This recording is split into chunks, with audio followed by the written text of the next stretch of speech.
طلباء کو مشکل الفاظ کے معانی بتائیے، سمجھائیے اور تختہ تحریر پر لکھیے۔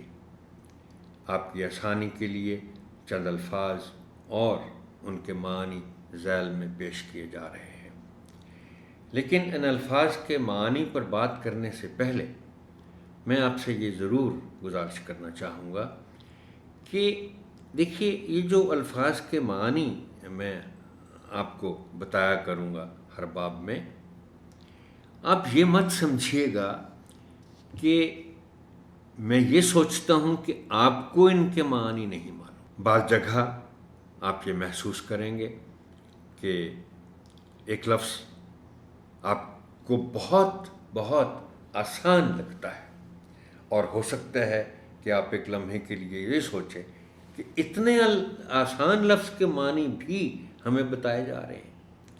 بنیادی طور پر یہ آپ کو نہیں بتائے جا رہے۔ ایک لفظ جو آپ کو بہت بہت آسان لگتا ہے، وہ عین ممکن ہے کہ بچے کے لیے آسان نہ ہو۔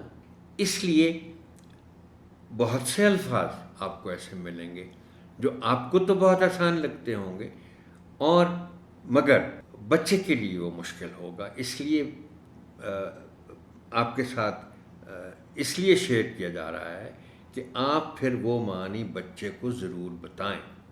اور ایک دوسری اہم بات جو میں اس ضمن میں آپ سے شیئر کرنا چاہوں گا وہ یہ ہے کہ ایک صورت تو یہ ہے نا کہ الفاظ کے معنی میں آپ کو زبانی بتا دوں، اس میں ایک خطرہ یہ ہوتا ہے کہ وہ معنی آپ ہو سکتا ہے بھول جائیں۔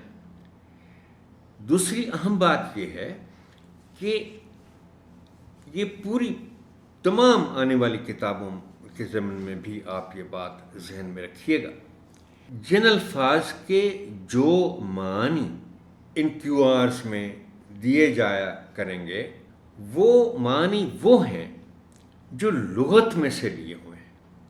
یہ معنی کے طور پر یہ جو الفاظ ہیں اور ان کے معنی ہیں، یہ لغت میں سے لیے گئے الفاظ ہیں معنی کے طور پر۔ اس کا مطلب یہ ہے کہ یہ سند ہے ہمارے لیے کہ ان الفاظ کے معنی۔ اور ایک تیسری بات بھی میں یہاں آپ کے گوش گزار کر دوں کہ میں نے کوشش کی ہے کہ وہ الفاظ جن کے ایک سے زیادہ معنی ہیں، اور آپ جانتے ہیں محترم ٹیچر کہ زیادہ تر الفاظ کے معنی ایک سے زیادہ ہی ہوتے ہیں، تو میں نے کوشش یہ کی ہے کہ ایک لفظ کے وہ معنی دوں یہاں کیو آر میں جو سیاق و سباق کے مطابق سبق میں وہ معنی بنتے ہیں، یعنی ٹیکسٹ کے مطابق۔ اس کے معنی تو ایک سے زیادہ، ہم تمام معنی تو نہیں دے سکتے ہر لفظ کے، لہٰذا وہ معنی دیے ہیں جو ٹیکسٹ میں اس لفظ کے بنتے ہیں۔ ورنہ شاید میں اس سے پہلے ذکر کر چکا ہوں کہ ایک تو لغوی معنی ہوتے ہیں ہر لفظ کے، اس کے علاوہ ایک سے زیادہ معنی وہ ہوتے ہیں جن کو ہم مجازی کہتے ہیں۔ انگریزی میں اس کو کہتے ہیں فیگوریٹو میننگز۔ شمع، چراغ، موم بتی، لیکن چراغ کے بھی مجازی معنی ہوتے ہیں، شمع کے بھی ہوتے ہیں۔ حق کے معنی بنیادی طور پر تو سچائی کے ہیں، لیکن آپ آنے والے وقت میں دیکھیں گے کہ حق جو لفظ ہے اس کے معنی خدا کے بھی ہیں۔ میں اسی لیے آپ سے عرض کر رہا ہوں اور کرتا رہوں گا محترم ٹیچر کہ آپ نے اگر اردو زبان کی تدریس کرنی ہے تو میری آپ سے یہ ادب کے ساتھ گزارش ہے کہ آپ اپنی ایک لغت، اچھی لغت ضرور رکھیں، اور عین ممکن ہے کہ ایک لغت استعمال کرنے کے بعد پھر آپ یہ محسوس کریں کہ مجھے تو ایک سے زیادہ لغات کی ضرورت ہے، اور پھر آپ ایک اور لغت خریدیں۔ اندھیرے، جگمگایا، روشن کیا۔